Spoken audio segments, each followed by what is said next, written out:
What are we discussing on today's Locked on Diamondbacks podcast? Dbacks potential closers looking good against the Chicago Cubs. And is this year's Dbacks roster deeper than last year's?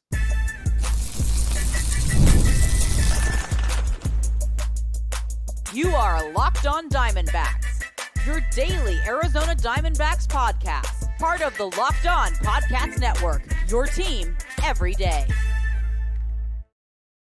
Welcome into the Locked on Diamondbacks podcast, part of the Locked on Podcast Network, your team every day. You're listening to who? The always charismatic host of this podcast, Millard Thomas, multimedia journalist, and I'm a graphic designer. So please go check out my website, MillardThomas24.myportfolio.com. On there, you can see all my latest work, from my packages to my articles to my photos and my graphic design. Thank you for making Locked on Diamondbacks your first listen every day. I would not be able to do this podcast without you, my loyal listeners, sharing, subscribing, reviewing, doing all that so I could do this podcast for you. Thank you. It's free. It's available on all platforms. So please continue to tell your friends. One of those platforms is YouTube. Please subscribe to Locked on Diamondbacks on YouTube. Now, on today's podcast, we're going to be discussing Dbacks' big victory over the Chicago Cubs. Is this year's roster deeper than last year's? And where would you rank the Dbacks rotation in the National League? So a whole bunch I want to talk to you guys about today. So let's jump right into it.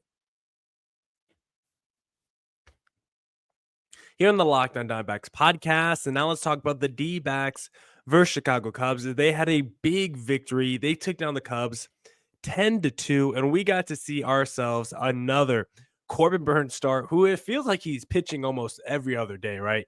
Feels like Corbin Burnes is always out there starting games for the D-backs at this point of spring training. Then we also got to see all the potential closers in this game, and so this was a really interesting D-backs game from a pitching standpoint because we saw Corbin Burnes go out there and actually run into some trouble. He actually had himself a pretty long first inning, had to throw himself a ton of pitches, even gave up an earned run in this game. And so if you were someone that's out there, you didn't watch the game, you look at the box score and you're a little concerned, you're like, in less than 3 innings pitched, Corbin Burnes gave up an earned run. Like, is he mortal after all? Is he mortal after all? Yes, Corbin Burnes is mortal, but again, it's spring training. And when watching this game, Corbin Burnes is clearly just working on and experimenting with his pitching sequences, just trying out his, testing the command on his pitches. How hard can he throw it? How much break and snap can he get on some of them? And so when watching this game today, he was clearly sequencing his pitches different today than what he's been doing in his previous starts. You can also tell he was throwing that cutter maybe a little bit more. That cutter also was touching like 97 miles per hour on the radar gun. And so if you're at all concerned looking at the box score from today for Corbin Burnes, I would not be. This was just another spring game where he was testing, trying new stuff out, and he was, again, the velocity on the cutter was looking really, really good. And so I'm not worried about Corbin Burnes at all. If you want something positive to look at, he got Kyle Tucker out, I believe, struck him out on 3 pitches, cutter, sweeper, good morning, good afternoon, good night. That's the only at bat that really matters for me. Corbin Burnes going out there and just straight up striking out Kyle Tucker lets me know Burnes is ready for the regular season. And some other guys that look ready for the regular season, the potential closers for the Arizona Diamondbacks, because we saw Puck, Ginkel, and Justin Martinez all come in this game, and they all looked fantastic. Puck gave up a hit and a walk, but he was able to get himself out the trouble, have a clean inning, and again, he just continues to look dominant in a D-backs uniform since coming over from the Marlins last year. He's been practically unhittable, giving up no earned runs, essentially. Like, he gave up just a few earned runs last year with the D-backs, and feels like he's in line for another monster season with Arizona. Like, I don't know if we ever had a setup man as good as AJ Puck since I've taken over this podcast. Like, we talk a lot about the closer role, how much that has been an issue for Arizona over the last few years. But the idea of Puck as your 8th inning guy feels almost unfair to other ball clubs. Kevin Ginkel is your 7th inning guy, feels magical as well because he looked good in this game against the Chicago Cubs.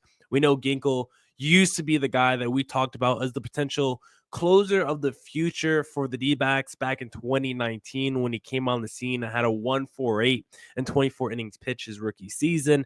And then the next 2 years just looked really bad, kind of lost his way, and has really turned it around the last 3 years. And now he enters 2025, where he's coming off 3 straight really good years with the D-backs. 2.48 in 2023, 3.21 last year. He's going to have a big workload entering next season. The strikeout rate has been around 10 strikeouts per 9 innings for his entire career. And it feels like he's a guy who continues to get better year after year. The command gets a little bit better. The ability to put away hitters seems a little bit better. Just the overall trust and confidence you have in a Kevin Ginkel in high leverage moments seems to raise season after season. And so Ginkel going to next season with a more clear defined role. The last few years, it was like, is he going to be the setup man? Is he going to be the 7th inning guy? Is he going to be the closer? Like, what is his role exactly? I think we know. Entering 2025, Ginkel is going to be the go-to high leverage reliever in the 7th inning, at times the 8th inning, but he's going to be the 3rd most important reliever after Justin Martinez, after AJ Puck. And I think having that defined role for him is going to do a lot for him in 2025, because I think when we've seen Ginkel run into the most trouble, it's when he's tried to be the temporary closer for the D-backs with injuries, or when he's tried to step up in ways to compensate the roster due to injury or whatever. But when Ginkel has his defined role as a 7th inning guy or the 8th inning guy, when he knows what he needs to do day after day, that's when he's at his absolute best. So entering 2025 with him knowing he's probably just going to be the 7th inning guy, occasionally the 8th inning guy, I think we're going to see another fantastic season out of Kevin Ginkel. And then Justin Martinez, he came in, gave up a leadoff double, and then 3 straight strikeouts, and that is the epitome of why Justin Martinez needs to be the closer. Because it does not matter if he gives up a double to start the inning or a double and 2 walks. He can have bases loaded, no outs. With his stuff and his ability to put away hitters, he can ratchet up strikeouts and get 3 straight Ks in a row like he did today after a leadoff double, and you just neutralize the threat. His pitching arsenal is elite for a closer because he's able to neutralize the threat. Whether he's coming in the 9th inning to save a ball game with men already on, or whether he puts them on himself, he has the stuff to get himself out of jams. And so that is why Justin Martinez needs to be the closer. AJ Puck is probably the only other guy on the Z-back staff who I would even say has the kind of stuff to get themselves out of jams the way Justin Martinez does, but no one is at the level of J-Mart. His stuff is wicked. His stuff is quite literally like 1% in Major League Baseball, top 1% in his ability to throw hard, the stuff they could work off his fastball as well. Like, he is top 1 for stuff in Major League Baseball, and that's why Justin Martinez needs to be the closer for the D-backs in 2025. Now we'll discuss if this year's D-backs roster entering 25 is deeper than when we entered last season. We'll discuss that in segment number 2. From the first whistle to the final drive, FanDuel makes the NFL playoffs even more exciting. Right now, new customers can bet $5 and get $300 in bonus bets if you win your first bet. That's $300 to keep the action going. FanDuel is the app that is easy to navigate, and the variety of bets keeps every game exciting. Plus, when you win, you get paid instantly, no waiting around for your winnings. Whether you're betting on your favorite team or just looking to add some extra excitement to the playoffs, FanDuel has you covered. My favorite thing to do on FanDuel is the same game parlay. Whenever the Suns are playing, give me KD over on 25 points, give me Booker over on 25, and give me the Suns money line. When it hits, which is not very often, it brings a big smile to my face. If you want a big smile on your face, just visit FanDuel.com to join today and get started with $300 in bonus bets. That's FanDuel.com. Make this playoff season unforgettable with FanDuel, an official sportsbook partner of the NFL. Back here on the Locked on Diamondbacks podcast, and now let's discuss if this year's D-backs roster is deeper than last year's, because I think this is a fun exercise considering the offseason the D-backs just had, knowing guys like Christian Walker, Jock Peterson left, but also knowing we brought in guys like Corbin Burnes, we re-signed Randall Grichuk. Like entering 2025, do we feel like this year's team is better than last year's? Because of course, last year we're also coming off the World Series, but coming off the World Series and then adding Jock, Grichuk, Erod, Monty made us feel like we were just building the best roster outside of like LA in Major League Baseball. And entering next season, entering 2025, I mean, it's still a lot of the same roster coming back, but I don't think the fire in terms of the level of excitement we have just specifically for the roster is there compared to last year. I think a lot of it just because last year entering the season was a roster that was ahead of its timeline, and then we added pieces. This year's roster feels more like we didn't add pieces, we kind of more swapped out some pieces. And so let's discuss if we think this year's team is deeper than last year's, because there are a couple areas you could point at that are easily identifiable as deeper this season entering 2025 than when we entered 2024. Because the first one is the rotation. It's the easiest thing to discuss and look at how this year's rotation is deeper, because you entered 2024 and it felt like we had maybe the deepest rotation last year because you had Gallen, Kelly, Fott, your World Series rotation, right? No Joe Mantiply anymore as the opener for your number 4 starter. We had those guys. Then we signed Erod, and then we signed Jordan Montgomery. And so it's like entering last season, we're like, oh, wait, Monty or Erod or Fott is going to be our number 5 starter. That's insane. And now that's still the case where one of those guys is probably going to be the number 5 starter. But then our best pitcher from last year in our rotation was Ryan Nelson. We really didn't have high expectations have any expectations for him entering 2024. Blew away expectations this past season. And now entering 2025, it's like that guy should get a real shot in the rotation. He looks like a legitimate starter. We did not feel that way about him last year. And then we added Corbin Burnes. And so you have last year's rotation. Yes, you probably feel worse about Monty and Erod, but you feel better about Ryan Nelson. He wasn't really in the mix last year. And then you added a tier 1 top 5 starter in Major League Baseball. So it's like, yes, your rotation is deeper than last year's. You added an elite starter and you added someone in your rotation who wasn't even considered a rotation starter last season, and he was an internal option already in Ryan Nelson. So rotation got considerably deeper. When looking at the bullpen entering last year compared to this year, I felt good about the bullpen. It was Paul Sewald as the closer, Kevin Ginkel as the 8th inning, Ryan Thompson as the 7th inning. Then you still had Joe Mantiply. You still had some other guys like Bryce Jarvis who are also liked. And then we'll figure out the rest, right? So had guys like Kyle Nelson and things of that nature. And as the season went on, we had injuries to Jarvis, Kyle Nelson. The rotation was, of course, hurt. And so because of that, we got to see so many different guys step up, like the Walstons, the Gilbert Diaz's, and got to get some really good looks on some internal options that we might not have seen before if we didn't have some of those injuries, like a Justin Martinez, who we got to see with Paul Sewald getting hurt in his struggles as the closer. Justin Martinez got to get some run. And so looking at the bullpen entering 2025, the bullpen has to be deeper because Justin Martinez was not a factor entering 2024. And then by the end of 2024, we were like, we might have the closer for the next 5 to 7 years for the Arizona Diamondbacks in J-Mart. And so now he's the closer of the future. He's coming back to the D-backs. He's electric. You still got Ginkel. You still got Ryan Thompson. But then we also traded last year at the deadline for AJ Puck. He was a revelation. He was fantastic last year for Arizona.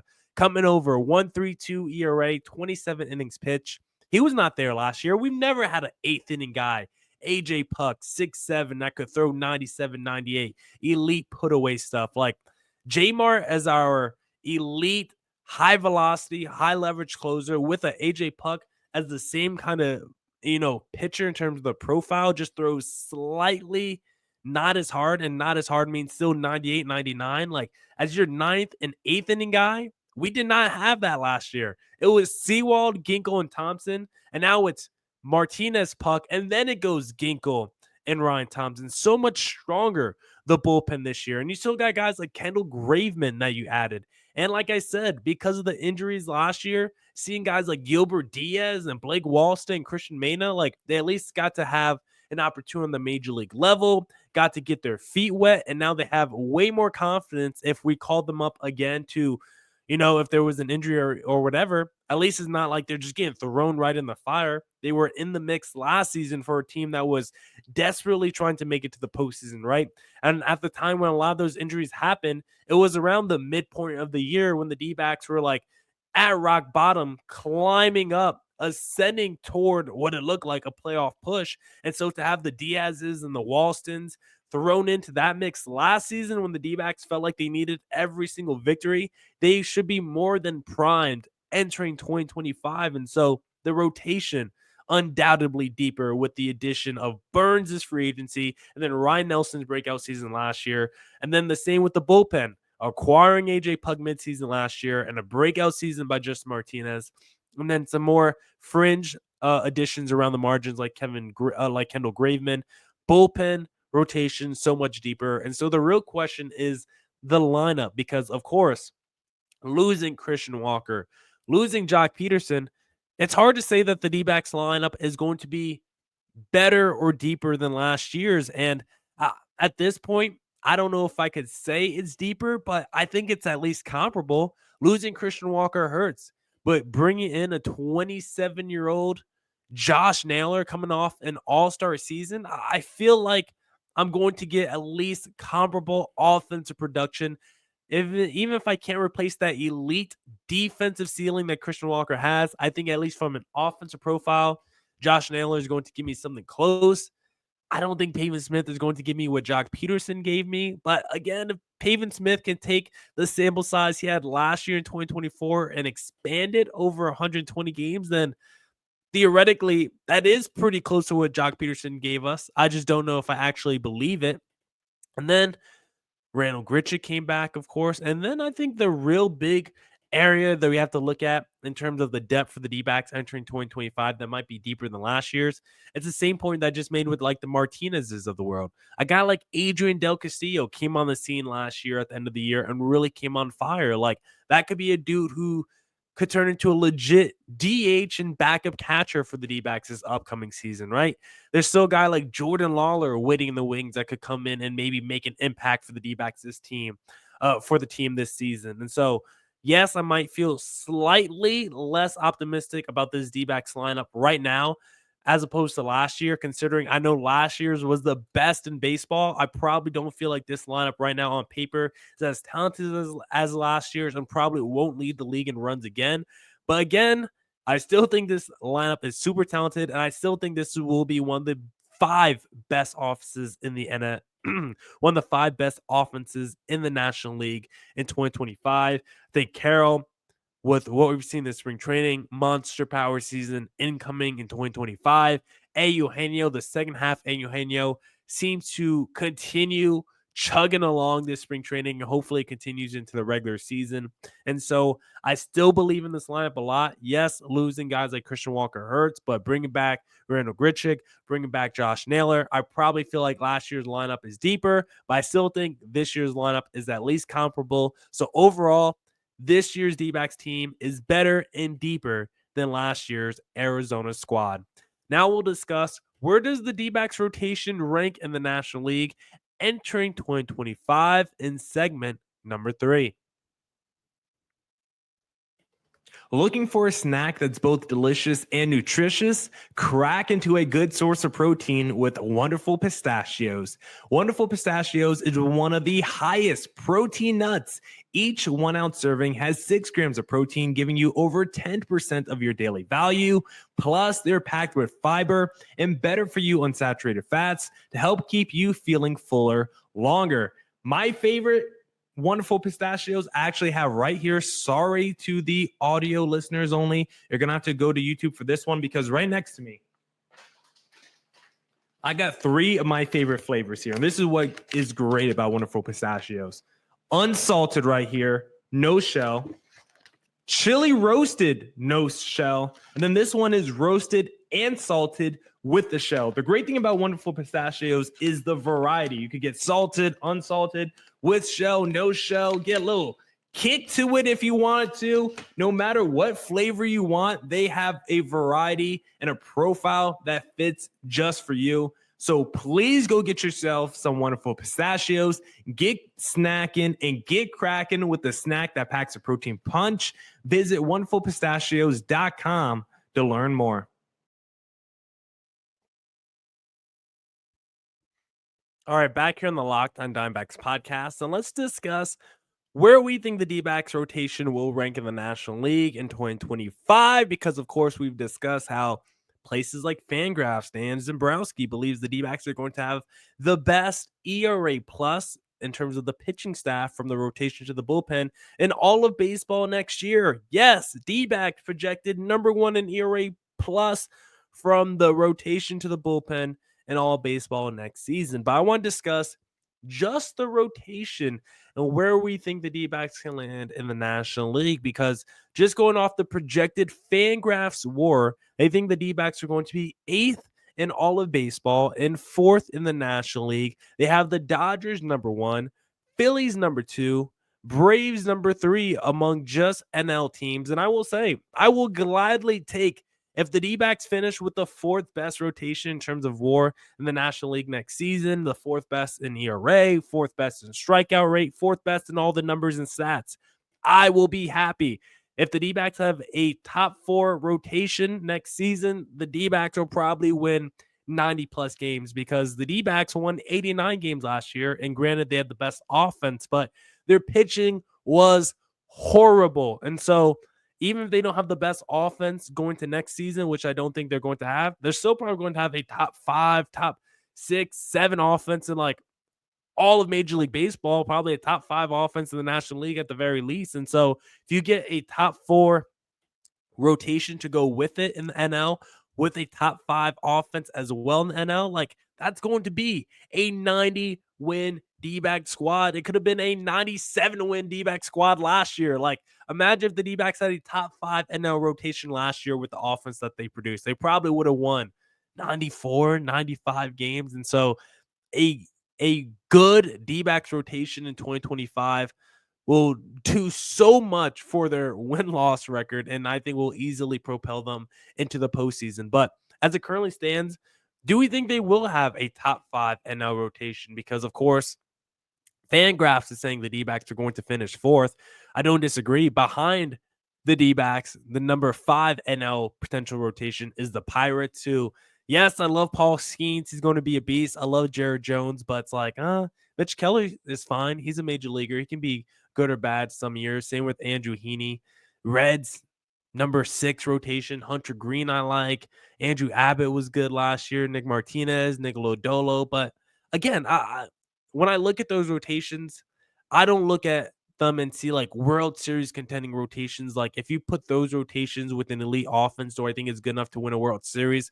Probably not. If you took the Reds rotation and put it with the D-backs offense from last year, I don't think that's like all of a sudden a World Series winning team. I still don't think Hunter Green, Brady Singer, and Nick Lodolo is good enough to win a World Series. As good as Paul Skeens is, I don't think Mitch Keller, Jared Jones, and Andrew Heaney as your 2 through 4 is winning a World Series either. Now, I will say the Padres coming in as like the 7th rotation in the National League.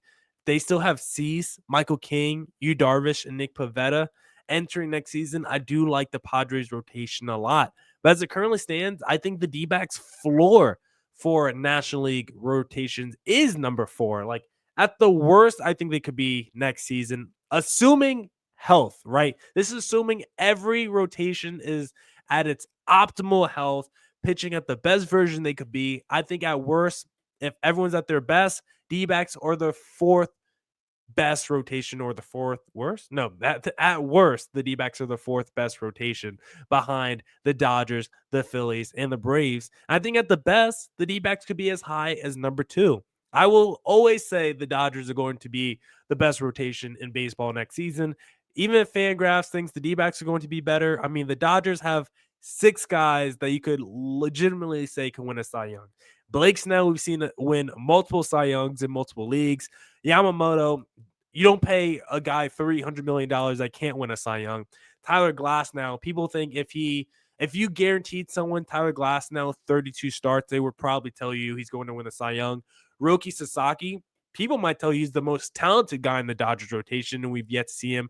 And then Ohtani, again, just like Glasnow, if you guaranteed Ohtani was going to make 32 starts, he might win the Cy Young award. And that's just their starting rotation. Their number 6 guy, if they go with the 6th man, which they might, Tony Gonsolin. He was the guy that looked like he was going to win the Cy Young a couple years ago. And so that's their 6-man rotation. Still got guys like Dustin May, Bobby Miller, Landon Knack, who would be rotation starters in like 28 major league teams. And so that is the best rotation in baseball. No disagreeing there. But between the Phillies and the Braves, I think the D-backs can at least be I think the D-backs should be ahead of the Braves and are neck and neck with the Phillies, because the Braves, to me, are high risk, high reward rotation. Chris Sale, I think, is still one of the best pitchers in baseball, but do I believe he can replicate the Cy Young season he just had in terms of the health, in terms of the production? I don't know. If you told me he's going to make 29 starts again, I would believe he's in the mix for a Cy Young again. But Chris Sale was not healthy for 4 seasons prior to winning the Cy Young. From 2019 to 2023, Chris Sale made a total of 31 starts. And then in 2024, he made 29 starts. Are we going to get another perfect health season from Chris Sale? We did see, start to wind down and kind of hit a wall at the end of the season. I don't know. Spencer Strider, he's still coming back from injury after missing like all of last season. Like, there's just a lot of question marks in the Braves rotation, as opposed to the D-backs, who have their own question marks, but I don't have to question Burnes, Gallen, Merrill Kelly, and then whether Fott's in the rotation or not, I really don't question him either. And so I think it's really a question of, can the D-backs be better than the Philadelphia Phillies? Because Wheeler, Nola, Sanchez, Suarez was an elite 4-man rotation last year for the Phillies. I mean, Nola probably was a little bit worse than he normally is, but Zach Wheeler, like, if he doesn't win a Cy Young at some point in his career, it'll probably be a disappointment, because he's been so close. He's so elite, and he's a guy that is Cy Young talent who just hasn't gotten it yet. Nola's still a stud. Sanchez coming off a strong season, and so is Ranger Suarez. And then they went out there and actually got someone to be their number 5 starter, who I think is sneaky, really talented. Jesus Luzardo, who is really good 2023, 2022. He was bad last season, but a stud the prior 2 years. As the number 5 starter for the Phillies, I think that's absolutely nasty. And so I think it's neck and neck between the D-backs and Phillies for the number 2 rotation in the National League. D-backs, no worse than number 4. I think they could be as high as number 2 right there with the Phillies. And unfortunately, I don't think they could be as good as number 1, the LA Dodgers. But in terms of the whole complement of their roster from top to bottom, it's still one of the best units in Major League Baseball. And again, this year's D-backs roster is deeper than last year. So once we enter a postseason setting, I will definitely take the D-backs against any team in the National League once we hit the playoffs. Now, that's it for this edition of the Locked On Diamondbacks podcast. Come back tomorrow for more Diamondbacks news, coverage, and insight. And as always, stay safe, stay healthy.